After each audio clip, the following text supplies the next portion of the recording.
Hello, everyone, and welcome back to the Fanfiction Tapes. I'm your host today, Maya, pronouns she, her, and today I am joined by... I am pronouns Dylan. My name is he, him. I'm Wolf. And I'm a producer, Ian, pronouns he, him. Our topic for today is tragic heroes, and last week we talked about tragedies summoned. As a part of that, we did touch on the tragic hero. I actually wasn't there for that episode. Turns out, spilling an entire water bottle on top of your laptop, not great for its health, especially while it's on. That was such a tragic hero moment. But I am told this was mentioned. And a tragic hero is a character who is heroic and in a good place at the start of the work, but falls from that good place and often does a lot of kind of fucked up things due to some characteristic fatal flaw. Something often said about these characters, and that I got the name of this episode from as just a post on Tumblr. They could have avoided their fate, even in a simple manner, if only they had been anyone other than who they were. Yeah, I don't disagree with that. I think, like, tragic hero starts from that position of generally, like, either being, very powerful, right? Like, either wealthy or nobility, right? Especially in the traditional sense of tragic hero.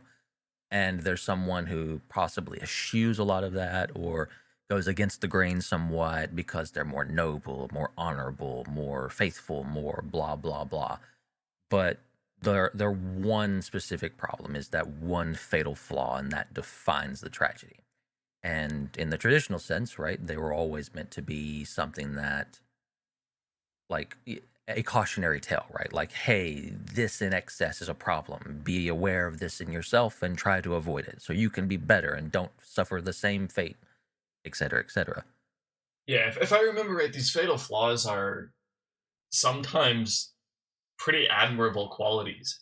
Loyalty, ambition. Because ambition can be a good thing, but yeah, if you're too loyal to the wrong people, well, then you end up like Rudy Giuliani. Not a bad example. But also sometimes the qualities are things that are less than, like, less than wanted, right? Like prideful or greed or something else, right? Something that isn't necessarily something that in excess isn't necessarily good. We should be clear. Yeah, but there's also times where, like, a good quality, it depends on, like, the world, right? So, like, a good quality or something a bit more virtuous is a character's downfall as well. Like, someone's honor or belief in, like, a rule system or compassion, that's their downfall because they live in a world in which compassion is considered something weak. Cough, cough. Ned Stark, Game of Thrones, cough, cough. Since you wanted to bring it up. Like, he is a perfect example of that. He is honorable to a fault. Yeah, and that's his downfall. Yeah, and we'll talk a bit more about it when we go back into this. But why don't we start off where we are? Where are we starting, Maya? The kind of classic tragic hero, at least the one that sticks out the best to me, is Macbeth from the play of the same name by William Shakespeare. And really, that's just the Shakespeare work that stuck the most with me when I was reading it in high school, so that's why I selected Macbeth as the first one to talk about. I mean, what we're dealing with here is, like, a guy who has, like, a prophecy told to him, and then basically, like, someone who's pursues considered a tragedy. Yeah, he's considered good, and then is messed up by a prophecy, and it's like, and it ends very bad for him. Yeah, so for listeners who are not familiar with the plot of Macbeth, well, I honestly would recommend getting one of those, like, reader copies where they've got the Old English, but they've also got, something that's easier to understand today. But obviously, or you probably just don't get good. Okay, not all of us are skilled with languages, Ian. Skill issue. Yes. Right, but for those of you who don't have time to read through Macbeth, just kind of here's a basic plot summary pulled off of Wikipedia. Macbeth is a brave Scottish general and he receives a prophecy from a trio of witches. And this is actually where kind of our current usage of boil and bubble, toil and trouble comes from, is from the lines of these witches. I just thought that was neat trivia about that I remembered. Anyway, Macbeth gets this prophecy that he's going to end up king of Scotland. So what does he do but murder the current king? And he has to kind of keep murdering more people to keep himself out of suspicion. And both him and his wife fall pretty quickly to some intense paranoia. And this leads to an eventual civil war where the opposing side actually marches on Macbeth with using a bunch of trees as cover, and it kind of involves another prophecy with his downfall. Prophecies feature pretty heavily in some of Shakespeare's works, especially this one. Actually, I wonder if the marching trees in Macbeth had any influence on Tolkien's Ents and the March on Isengard. I'm fairly sure they did, because there's another reference to Macbeth in Tolkien as well. The most important prophecy of Macbeth is that no man of woman born shall kill him. By Elizabethan standards, being born by caesarean section doesn't count. And that's why Macduff, who was ripped untimely from his mother's womb, is the man who will kill Macbeth. That prophecy may be reminding you of the prophecy of the death of the Witch King of Angmar, the leader of the Nazguls in Lord of the Rings. No man shall slay him, and it is Éowyn. In fact, a woman. Yes. Yeah. Who ends up doing the dirty deed for dirt cheap. Assisted by a hobbit. Who is also not a man. Filthy hobbits. He's a hobbit. And look at these Lord of the Rings nerds over here. God. I know, jeez. We really need to have a proper Lord of the Rings episode. I mean, we are talking about Lord of the Rings. Do we? Yeah, actually, that is kind of a neat segue into the next one I wanted to mention. Who is, well, Macbeth is very much this classic tragic hero. He meets this definition very well, the one that we just talked about, and is generally regarded as, yeah, absolutely a tragic hero. Boromir from Lord of the Rings is someone I wanted to mention because he's a bit more wiggly, as I like to put it. Tragic heroes are usually the main character of the work. And Boromir is about the most side character of the main nine as it's possible to get. Yeah. Pretty much. Especially because he is murked in the first book. I think it's the first book, right? Yeah. Yeah, it's the first movie. First book. I'm gonna beat you with a stick. Anyways. I need to reread those books. It has been too long. Maybe I should do that during finals this year.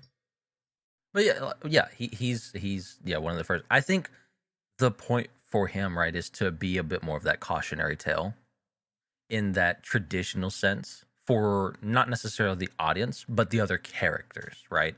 Yeah. And to be I mean, be there I think for, to some degree the audience too. Well, yeah, because right, like Lord of the Rings was supposed to be like the British myth, right? Mhm. That's why Tolkien made it. Well, no, you're right. That he made it that way for that, and because he just wanted to write a war story where he honored his buddies, you know. Yeah, true. Even if he wouldn't admit to that. But yeah, I think it's. I think Boromir is definitely there for Frodo as well, right? A lot, and I think a tragic hero for Boromir is the best way to play that for Frodo, to not necessarily to bring Frodo down, but to enlighten like beware Frodo. the power of the ring. Yeah, like that, and to enlighten him to more, is to just how heavy a burden it can be and is, and what it would mean, right? I think.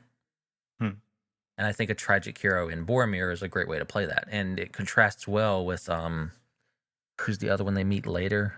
Faramir? Faramir? Yes, Faramir, yes. Yeah, his brother. Isn't Faramir a little... I'm a little bit ropey on this. It's been a long time.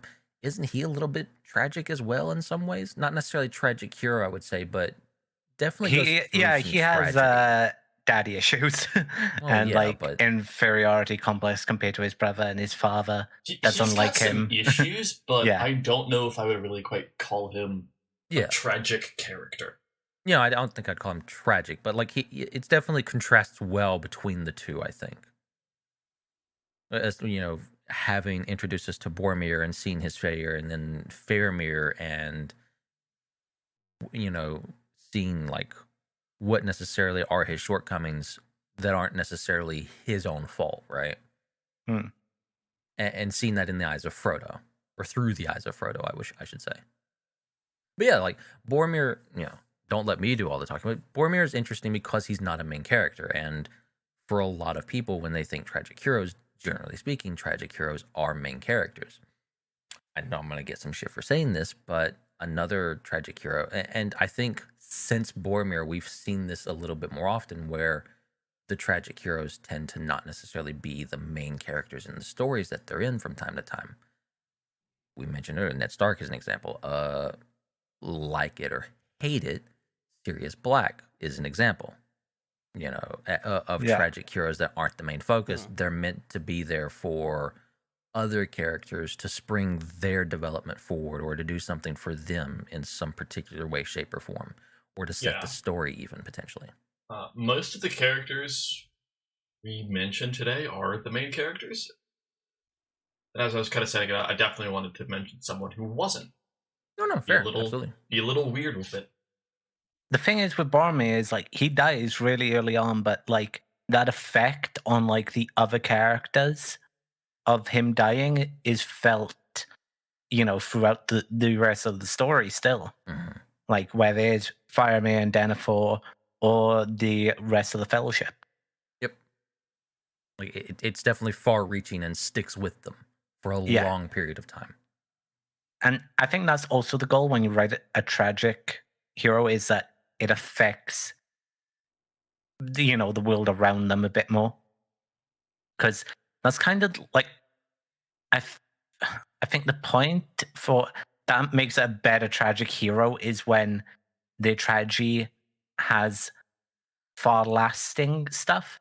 Like, I think a tragic hero which is tragic within itself, I don't know if it's as fulfilling, but it's just more depressing to show, they didn't have much effect on anyone or anything else even. Well, I think some of that comes from the fact that if your tragic hero is not the main character, more often than not, their enemy isn't a specific person, right? They don't necessarily have a specific antagonist. You might point to like, Macbeth's antagonist is blah, blah, blah, but generally their antagonists tend to be these more...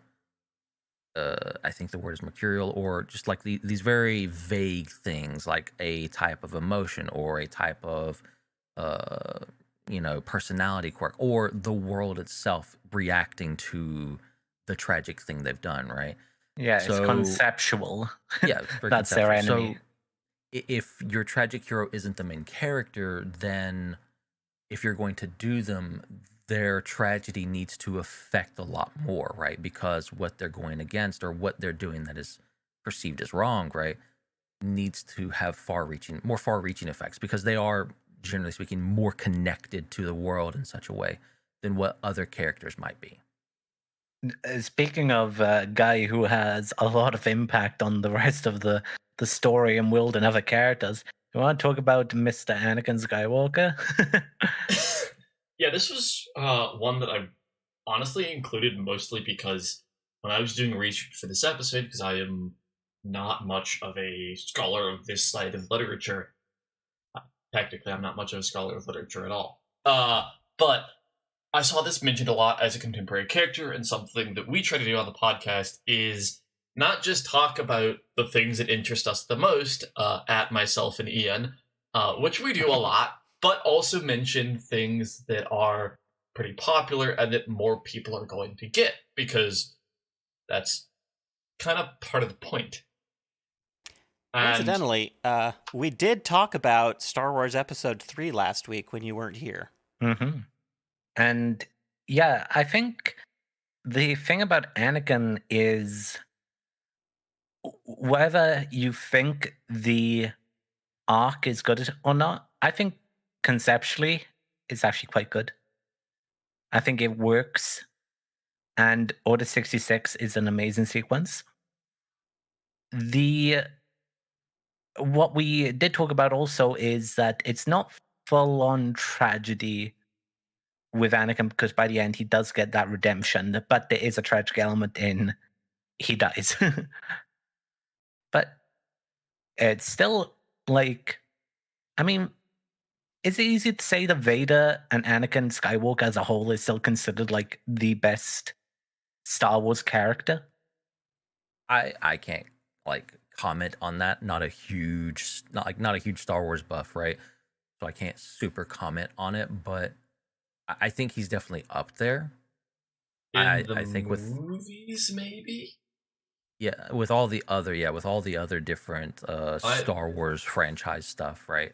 He's There's probably a lot not of... the most popular anymore.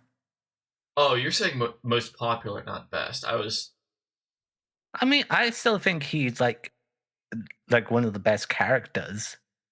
Like, you know, I mean, like, even if you look like and I'm talking exclusively canon here. You know, Ooh. it's just, you know, who cares? Okay, your books don't mean anything anymore. But you know, even like a character like Luke has so little time dedicated to him compared to Anakin, just because Anakin has, you know, an entire TV show chronicling him during the Clone Wars, and those Clone Wars characters get a lot, you know, characters like Padme, characters like Obi-Wan, even the newer ones Yeah, I mean, the introduced. reason Anakin has more is he lived in a more interesting time. Pretty much. Luke had like a fairly boring life for most of his life. Yeah, Farm Boy a week later takes out the Death Star. He goes from being literally nobody at all to BFFs with the head of state over the course of like a couple months. But it is interesting looking at the three characters we have talked about so far, because they are each influenced hard by an outside force manipulating them, whether it is One Ring, prophecy, or once again with Anakin here, who has a bunch, whether it is Mr. Wrinkles. Yeah, Palpatine, or like prophecy, Jedi Council politics, so much stuff, you know. Well, I mean, that's his flaw, right? Like, he doesn't have any, you know. I know a lot of people can, you know, will say, oh, this is just Anakin's character being badly written, and it is a possibility, right? But a lot of his, you know, some people will have started to argue in more recent times, looking back at Star Wars, whether you know, agree or disagree with them, right? Have started to argue like, oh, it's he's supposed to not be super clear. He's supposed to not have a solid point of view, because that is his flaw, right? He's easily manipulated. He's easily led around. Necessarily solid perspective, solid points of view. A lot of people don't know what the hell they want to do with their life. I mean, fair. And that's normal. One of the most interesting Star Wars comments I have heard from like creators was Filoni talking about how different Anakin would have been if Qui-Gon Jinn had survived.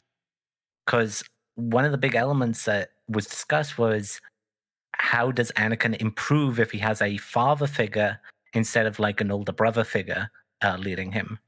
Which, and you know, despite Obi-Wan being a little bit different from like your typical Jedi of the time, Qui-Gon is a lot different from your typical Jedi.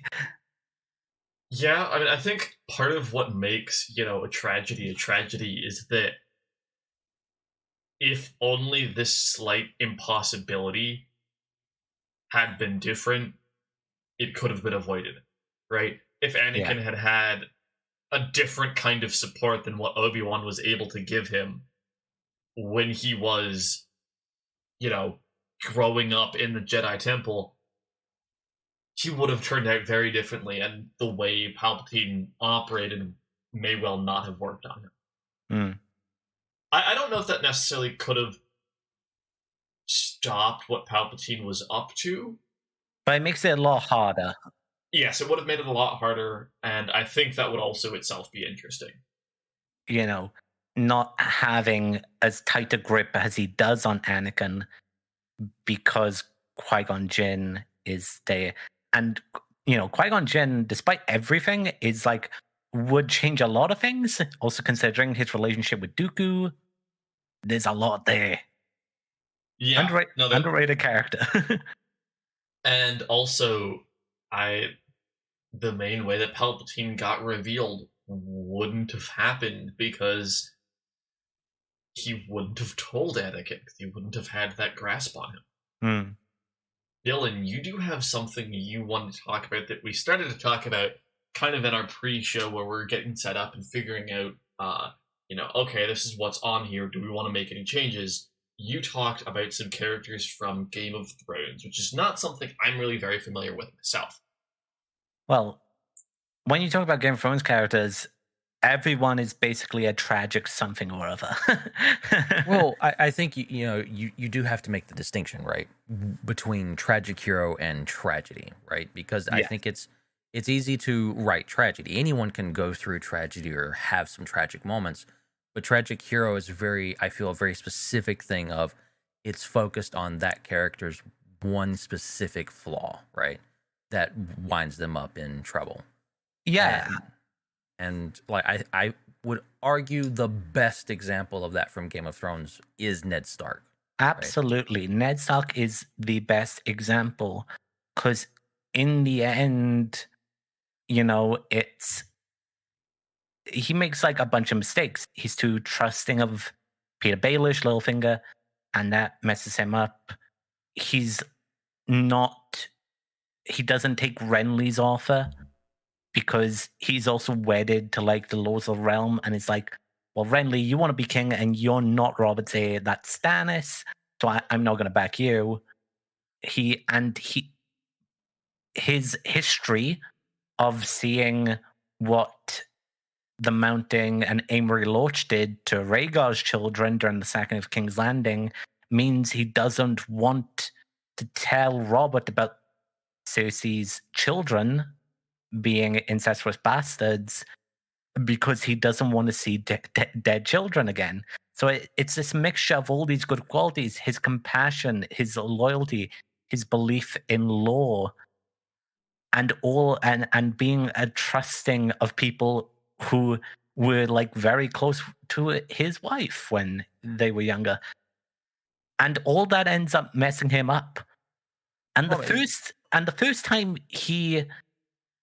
his downfall again is when he's forced to lie and say, I've committed treason. He gets executed for it.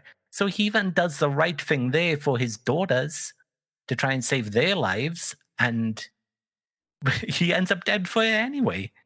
It's like he does everything right and ends up dead. Well, yeah, because again, like the greatest flaw, the flaw that winds him up in the hot water to begin with, right? The one particular flaw is that he's too honorable of a man in a world, specifically, not necessarily the Game of Thrones world, not Westeros itself, but King's Landing. Yeah, King's Landing. He's too honorable in an area that does not want that honorableness, right? They don't. It's not required there. It's actively harmful, and Ned Stark proves that. Yeah, an honorable man can't necessarily sit the throne in King's Landing, right? And it work. Yeah, and like we see when Tyrion goes in there, Tyrion has to be a bit of a bastard to, survive. But Tyrion's overcompensating a lot. And this is an interesting discussion because when people talk about Tyrion, they describe Tyrion as sort of an anti-hero or a tragic hero. I describe him more as like a tragic or like a sympathetic villain. I think that's fair. Because despite everything, Tyrion is a shitty person. Like, Yeah, you know, in the books, I think yes, people watch the show and think he's less shitty. I think that's also partly Peter Dinklage is just a good actor, and he makes you like him a lot. yeah, but in the books, he's pretty shitty.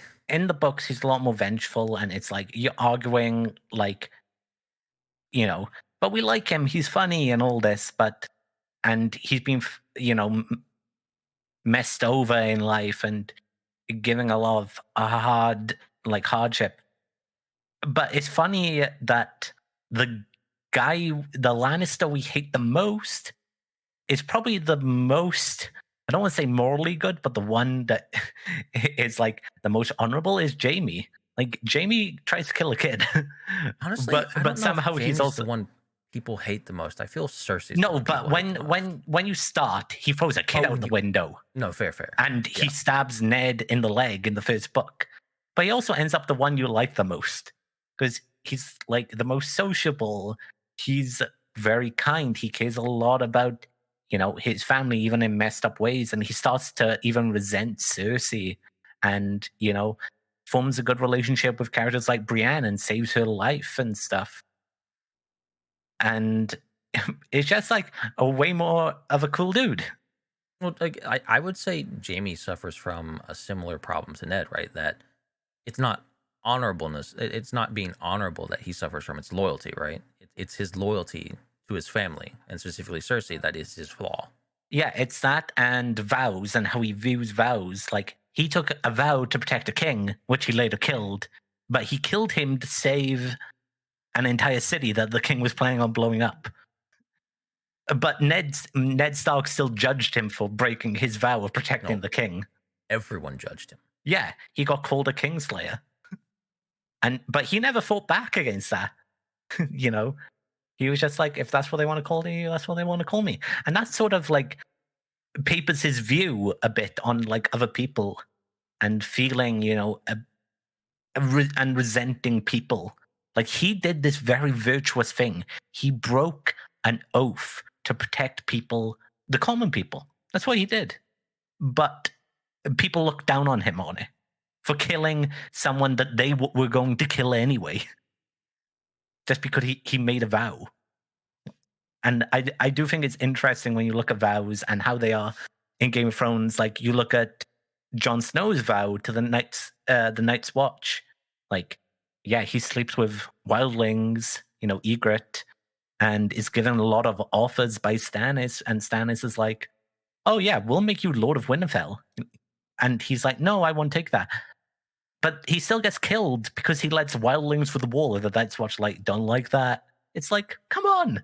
He's doing everything for you guys just because he believes in something greater. Well, again, I mean, that just comes back to the flaws of the world, right? Where you're going up against just inherent beliefs within the world that these things aren't necessarily bad if taken out of this world, and if you were doing them in a different place or a different time or a different, again, world. But because they're in the world of Westeros and Game of Thrones, these potentially virtuous or good things are seen as flaws and bad things because of what ends up happening to a lot of the characters in different ways, shape, and forms. And so many characters, you know, we already said Ned, but you also get like Robb, who, you know, does something virtuous by marrying a girl who he slept with just so she didn't have to have a bastard. Fuck Robb. Because of the trauma of he saw that his mother had for Jon. All my homies hate Robb. Or Theon. Like, Theon has insane issues and does terrible things. But it's like, you still have to feel sorry for him because after he does those things, he's tortured to near death by Ramsay Bolton. There's so many good characters and they go through so much. And even if they do these terrible things, you still feel so bad for them because you can understand, not like say that what you did was bad and that means you're irredeemable, but more like you don't deserve this level of, you know, what you've gone through since. That's fair. Now we're going on to someone else. Yeah, and I think everyone can talk about this one. We're talking about someone who I think is not a tragic hero. He's a tragic protagonist. What do you guys think? I think he's a tragic hero. Now, so we're going to talk about Walter White from the hit show Breaking Bad. And I actually haven't seen Breaking Bad. It's something I'll get around to eventually, but I must say I'm not terribly Same. interested in another story of a terribly sad white man. I'd much rather have lesbians, thank you very much. Fair enough. Look, I am very obvious about what I enjoy. But I have heard a lot of good things about Walter White's writing, and from what I understand, he is a tragic hero. He starts off as a high school teacher that was fucked over by former friends, and God, if I don't understand that story. A couple of teachers I had in high school had that kind of thing happen to them. Yeah, so to give a bit more context, Walter White is a teacher who gets cancer, and he has to pay for medical bills. Those friends who went on to form like this company that he was once a part of and gave like all the input and ideas on stuff that they eventually made a lot of money off, do offer to pay for his medical bill. But he has so much pride that he can't accept that. So he starts to break bad, which is he goes into the drug business and becomes a drug lord, and he keeps on going deeper and deeper, into it. And that's sort of why I would not call him a tragic hero. He doesn't necessarily do anything heroic. He's a normal guy. He's our protagonist, and we follow, and we see a normal guy with too much pride that leads him to becoming Heisenberg, this drug lord. And, the only time he sort of does anything good is right at the end of the story. And I don't think that's enough. I think that's just at that point him trying to do a little bit of good before he dies. But it doesn't outweigh all the terrible things he does. Puts his family through, puts the people who he drags into, his schemes through. He hurts so many people. That's something that a tragic hero does. Macbeth killed so many people. Yes, but I think the thing is what Walter White says in, I think it's like either the final or penultimate episode. He didn't need to keep on doing it. He had enough money to pay for his medical bills, but he did it because he liked it, because he was good at it, because he enjoyed doing it. That's why he kept on going, because he has too much of an ego. And well, I don't. Yeah, that's the thing. That's the point. These characters get Macbeth. There is a point where he could have stopped, where he did not need to keep going, but he did. A tragic hero, there is always a point where, if they were anyone else, they could have stopped. They could have said, I have enough money to pay for my cancer treatment. I don't need to keep going. But Walter has been used and abused by his years in the public school system. He was frustrated, I'm certain, having been through the public school system. I can relate with that. And wanting to be good at something and make a shit ton of money from it, I can see why he wouldn't want to pull back. Yeah, I would just say... I can see how that could be difficult. I would just say... Even as terrible as he is. Yeah, calling him a hero, I would just call him, a tragic character. Tragic heroes are never heroes. Not by the end. They start out as a somewhat heroic character, but by the end, they are all terrible people. Yeah. Or dead. Or dead. Or both. Yeah. Usually both. I would just say, not to besmirch teachers, but I wouldn't necessarily call him a hero. He's just a guy. Yeah, he is just a guy, but again, he is also a very, very talented chemist. Yes. Yeah, I mean, as much as you science guys would like to say that's heroic. I see what it is. You're just being teacherist and scientist. I'm anti-science. Don't get vaccinated. No, don't. I agree. Everyone Welcome. knows you're anti-science after each time you complain I bring it into D&D. That's just because it's annoying. Speaking of talented scientists, do you? That's a horrible segue. And I guess this it character works. is not a scientist. She's an engineer. Yes, there is a difference. Okay, You gotta science admit guy. they are adjacent. Yeah. They are adjacent, but there is an important difference. As someone who works in both fields, there is an important difference between the two. Potato pasta. Who gives a shit? Okay. The next character we wanted to mention during today's episode is Jinx from both League of Legends and the hit show Arcane. I think we're probably mostly going to be referencing Arcane here, unless we have any League players here in Wolf. Haha, no. Yeah. Most of us do not wish to touch that cesspool with a 10-foot cesspool. Cesspool with a 10-foot pole. Well, I played it once against AI because, I'm curious. It was all right. I understand the game, I guess, but that's about it. I've seen other people play it. That's my experience with League. But if you want to talk about Arcane, I have plenty of experience with that. I love that. If that's the thing that I love about League is Arcane, the things that aren't League. Yeah. That's a great thing about Arcane is you don't even have to know League to think it's amazing. True.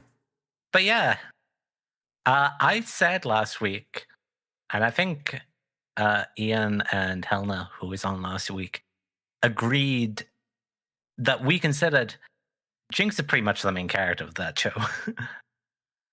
Do you disagree, Matt? Or Wolf? She's at the very least a big focus, right? I don't know if I fully agree that she is the main character, but she's definitely a big focus, and her story and what she goes through and is dealing with is a big focus. Arcane doesn't quite have a singular main character. I think the term here is deuteragonist, but I might be misremembering. A deuteragonist words. would be the second character to a protagonist. Okay, so I am misremembering then. Yeah. You would have a deuteragonist and a tritagonist. But Arcane splits its time pretty well between Vi and Jinx. yeah, my point was that she, for the most part, is the one who moves the plot forward the most. She is the one who causes the big incidents that changes, the story direction. Whether it's what she does in episode 3, episode 4, episode 7, episode 8, or episode 9. All those episodes, the big changes that happen are either directly Jinx or indirectly Jinx's fault. Whether that is, how Jace changes his mind on certain things, after seeing what Jinx does, or how Jinx steals things and that changes how he perceives things, And that's why I would say she is, the main character, is that all the big moments in which things are going well, Jinx is one who shows up and completely ruins it and changes the direction of the story. That's fair, but I wouldn't. I would argue that doesn't necessarily make her the main character. I mean, there's a difference between protagonist and main character, is what I would say. I won't call her a protagonist. I don't think there really is a singular main character in Arcane. Sure, but I would call her a central character. Then I think she's the most. She is a central character. Again, I don't know if I'd call her. I don't think I'd call her the most important, but I would call her a central character. I don't think the story happens without Jinx. The story doesn't happen without any of the characters. if you don't have Silco, the story doesn't happen. If you don't have Vi, the Sure. story doesn't happen. But I If you don't think, have Caitlyn, the story doesn't happen. but I think the most is lost with Jinx, and like her conflict is the main focus as well. I think any aspect you look at it, I think she's pretty much the most important in all aspects. I would say Jinx is the driving force, right? Yeah. Whereas other characters aren't necessarily. A lot of other characters are reacting to what she does. She is the driving force for the narrative for a lot of it. I don't But- think I'd even say that. I would say that Arcane, in a general sense, is very poly-perspective or multi-perspective story-wise. Yes. Yeah, you do have separate stories, and they are all moving in a direction at like different speeds. Whether it's Mel, Victor, Heimerdinger, Jace, Vi, Caitlyn, Silco, they're all moving in a direction at different speeds.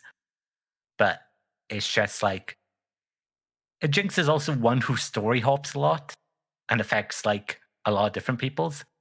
We don't often just Well, because she's not Yeah. tied to her own central story, right? know. Like Arcane's focused on, you have Vi and Caitlyn's story, then you have Jace and what's his Victor. name? Victor's story, then you have, it's been a while, the black kid that's gonna sound Echo. racist. Echo. Echo. Yeah.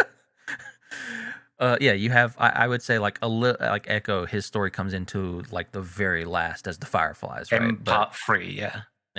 So I think your two big focuses though are Jace and Vi and their two stories, and how and they're like the main stories of the show, and Yeah. then Jinx and the others play off of that until you get the last little arc, and you're dealing with more of the Fireflies and Echo, and Jinx is a major part of that. Yeah, I would definitely call Jason Vi the protagonist of the story. That's what I would call him.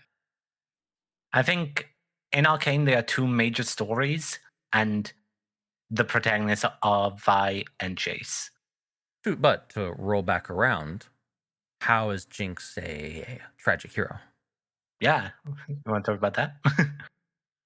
So I'm not the one who put that in there. I don't know if I'd really call her a tragic hero. Mostly because the forces that kind of drive her to some of those actions aren't things I would necessarily say are character flaws. She hallucinates frequently, and that drives a lot of her motivations. She's not entirely sane, and she's manipulated to an extreme degree by Silco. And I can't really just square and say these are character flaws, given that I deal with some of that. Counterpoint.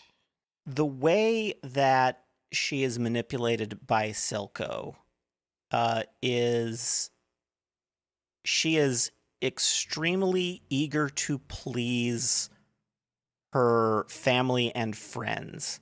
And that is a character trait that is apparent from the very beginning, before everything goes wrong and she starts having trauma-induced hallucinations. Yeah, I was gonna say the very first problem where Jinx blows up the factory, right, and ends up killing both of their friends and Vander. and hurting Vi and Vander, and also hurting Vander as well, and getting him killed, right? I would say that moment is the one time where she's a little bit of a tragic hero, in that her desperate need to show that she is, to prove herself to She can her friends and contribute. family, right? Yeah. that Yes, she can do she something, that just- she's capable. She just wants to help. She only wanted to help. At that one moment, I would say that's where, if someone did view her as a tragic hero, that's where it would stand out to me as, because that flaw is what leads to a lot of things happening that comes afterwards. Yeah, the rest of the story, she is basically, working for a kingpin. And I would say, like, it's an interesting example, right? Because her tragic hero leads into everything else that goes wrong for her, and leads.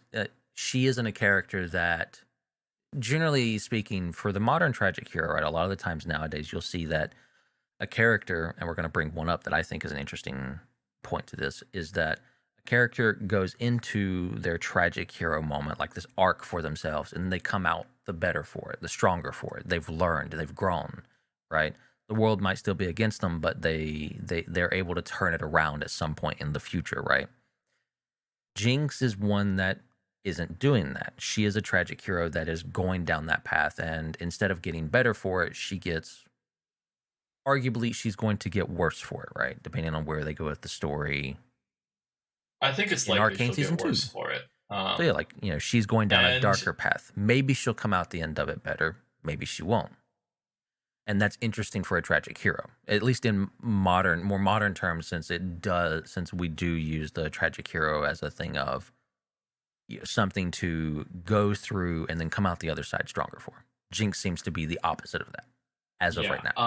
I was gonna say that you guys kind of did convince me. Yeah, I'd say Jinx is a tragic hero after listening to your arguments. It's that people pleaserness, which is not helpful for anyone. Not a bad trait necessarily, but again, right? It's not would say good for that the world is. she's in. And that comes from my own experience with being a people pleaser. But yeah, It can definitely be a bad thing too, especially again, like in the term of tragic hero, if it's in the excess, it can absolutely be a bad thing. And that's generally the story that's generally almost always the cautionary tale for tragic heroes. Insert thing here, if in excess, is generally speaking quite bad. Most of the time. We're moving on to into one in my wheelhouse, just because I thought we needed some sort of successful tragic heroes. People who go through a lot of stuff but manage to come out of it. I'll focus on Dimitri mostly because he's the more important, but Edelgard is really important to his story. We're talking about Fire Emblem Three Houses. So Dimitri is, if you gave him Anakin Skywalker and Jinx's trauma and mashed them up and times it by 10. But then he spent the next 9 years pretending everything was fine until he broke. And that is the interesting thing about Dimitri, is he sees his father get decapitated in front of him. Pretty traumatic. And he struggles with a lot of not knowing who caused this tragedy that killed so many people who he was very close to and everything. And eventually, by the time that the second half of the game starts, where we involve a little time skip, Dimitri now talks to the dead voices of the people he's lost. When he sees your avatar character, who is his professor in the first part of the game, when they finally reunite after 5 years, his first words to them are, "I knew you would begin haunting me too someday." Which is so sad. And Dimitri's worldview, even in part 1, he's a very compassionate, talented young man who's very mal-mannered. In part 2, he crushes people's heads with his hands and wants to gouge out Prisoner of War's eyes. What? And it's not until he loses even more, but is told that he's not to blame and that he needs to move on and still has his friends to comfort him and push him on, that he starts to improve and get a little better. And he stops. His entire philosophy was living for the dead, to avenge them, to make the voices in his head stop. But in the end, he doesn't. And his final battle against Edelgard, who he believes was a part of the tragedy that killed his parents, it's not about revenge anymore. It's about he disagrees with her ideals. Edelgard is a revolutionary who wants to dismantle the system, reunite the entire continent, and dismantle the church. Dmitri wants to change things from the inside. He wants to repair what is there. And it's a disagreement between Dmitri, who believes things like the church are needed to protect the weak, the people who cannot protect themselves, and Edelgard, who wants to tear everything down, basically restart, and, you know, whoever is the most talented, whoever is the strongest, will then rise to the top. And it's that battle of ideals. And even after he defeats Edelgard, he still puts out his hand to try and say, we can move forward together. But Edelgard uses a dagger that Dmitri had gifted her when they were children and throws at him in a one last opportunity to try and make her future be seen. And the final shot of Dmitri standing there with his lance in Edelgard's gut as she has thrown a dagger into her shoulder. Oh, it's cinema. It is cinema. And it's so good, just that this character who goes from basically masking all his trauma and making this character of this mal-mannered person, becoming this monster, this, he's called a boar, and eventually becoming a worthy king and someone who even offers his hand to his worst enemy. I just think that's amazing for a tragic hero. We see someone who is we perceive him as normal, see him at his worst, and then see him at his best. And I just think that's great. And he is also, just for that, the best Fire Emblem lord ever. You're wrong, but that's all right. I mean, who would your favorite lord be? Edelgard, obviously. Lesbian. Well, yeah. Yeah. There's Maya's favorite now. But hey, you can also marry Rhea, and she's the Pope. Not into religious figures? Who also may or may not be your grandmother? Three Houses law. Wild. You think we have time to get away with a mention of Catra again? Yeah, Catra. We've mentioned her. And done. I think we can get away with Catra. I think we can probably get away with that. Ian hasn't said anything to stop me, so... Then yeah, Catra, I would argue she's a great example of the more modern type of tragic hero that you tend to see nowadays, where it's a character going through an arc of tragic hero and coming out the other side of it stronger and better for it. And She-Ra and Catra is a great example of that. Yeah, Catra starts out, she's not doing great necessarily, but she thinks she is. Her best friend's just been promoted to a high rank, and they're going to get to commit some war crimes together. Platonically. And over the next couple of seasons, her stubbornness, as Adora leaves the Horde and realizes that, hey... Wait, are we the baddies? Kind of fucked up. Exactly, she has an "are we the baddies" moment. Catra refuses stubbornly to have that moment. She's kind of hurt that Adora wouldn't leave for what the Horde did to her personally all the time, but would leave for what the Horde did to people she didn't even know. And she starts to spiral downwards pretty quickly, culminating at around the end of Season 3. And then throughout Seasons 4 and 5, Catra starts to heal from this. And it's kind of before the show, we were talking about this because Wolf suggested this, actually, not me. Shocker, I know. I described it as a parabola, not the one you might see from projectile motion, but the inverse of that one where you start at high, go low, come back up. Because she starts off, she's doing okay-ish. She's in kind of a shitty place, but she thinks she's doing well. which is, I think, part of what matters to create that arc of a tragic characters. They don't need to actually be in a great place. They need to think they are. No, that's right. Like it's that self-confidence, right? That you again, like you I was said, going you to say believe- delusion, but yeah, delusion works as well. Like it just has to come from a place of you feel in control and powerful. Whether you are or aren't isn't the key factor here. The fact that you feel like you are and have at least some modicum of something to sway over someone lower than you, that's what matters.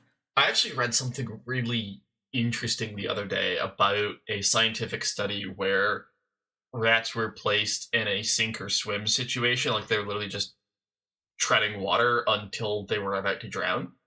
Hmm. And that after rats were miraculously saved and then put back in the water, they were able to swim for longer, indicating that some expectation of I'll be able to make it, this delusion, is what actually enables survival mechanisms. Hmm. Anyway, I just thought that was kind of neat, and how, yeah, it's realistic for characters and people to be deluded. It is No, fair. only human to be not all there.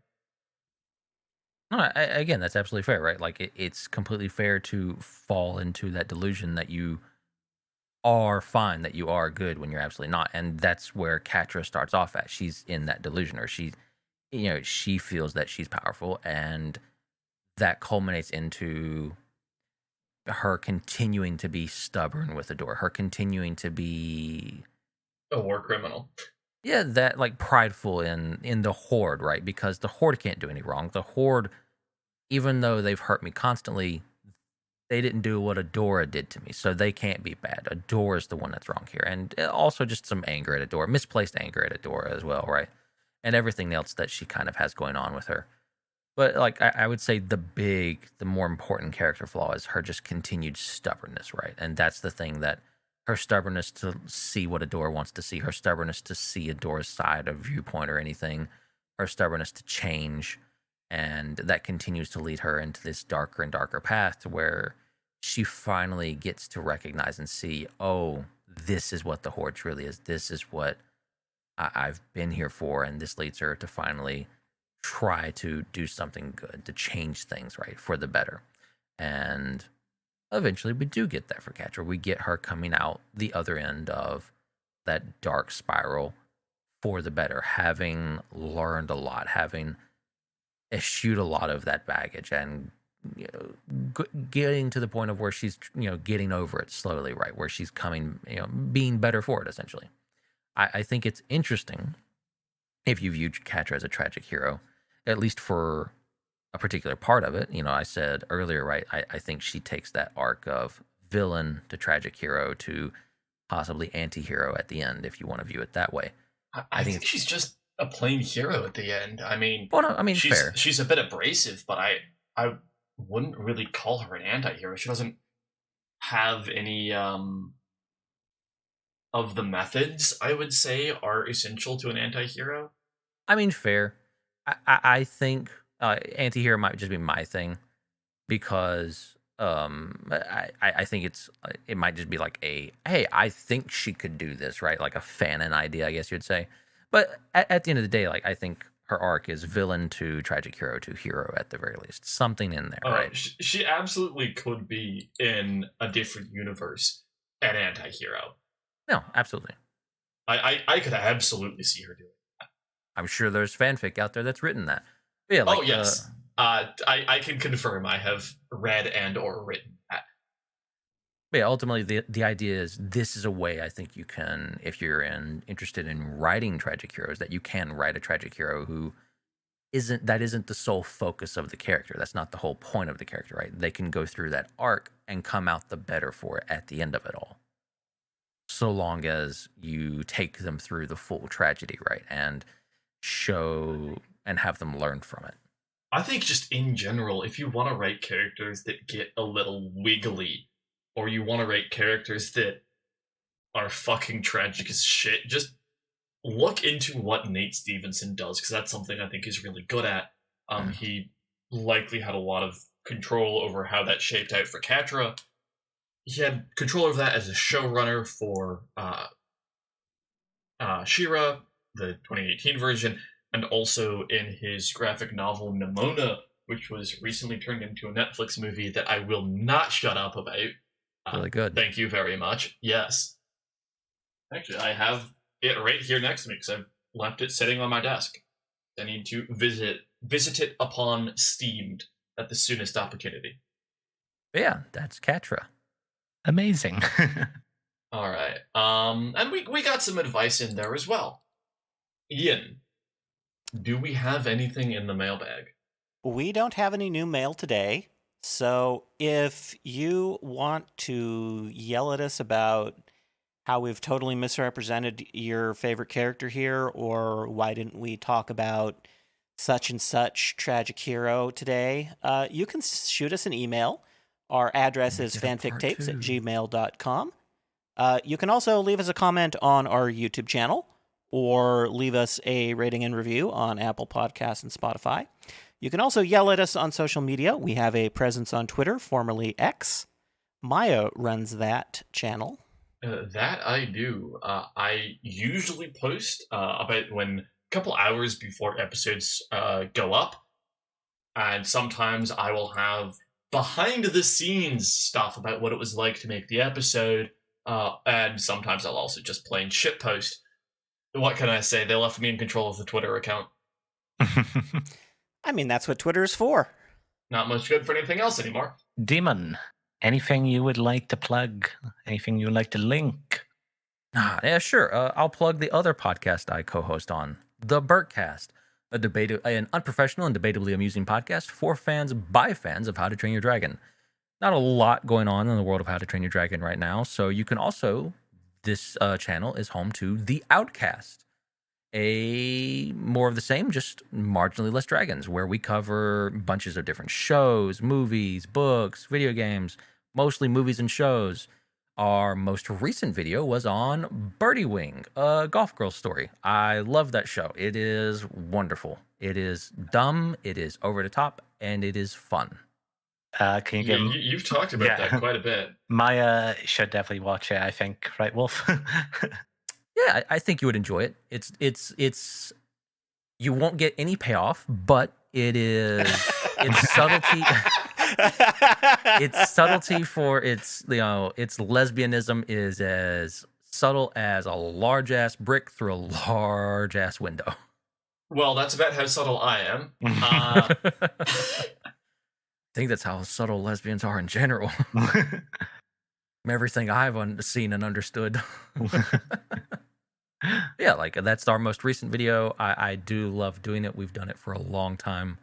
Podcasting for that show has been quite fun, and I have enjoyed it.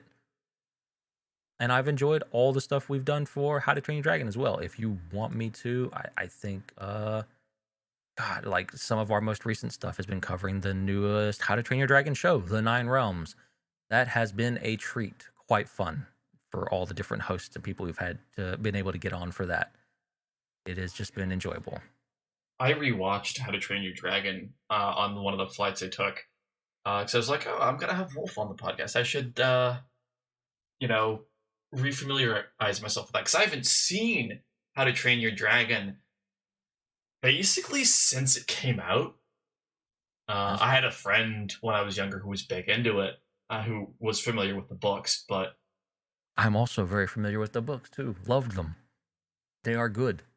All right. Well, folks, I am and have been Maya, and today I was joined by... Always have been, always will be Dylan. I was Wolf. And I am Ian. Until next time, bye.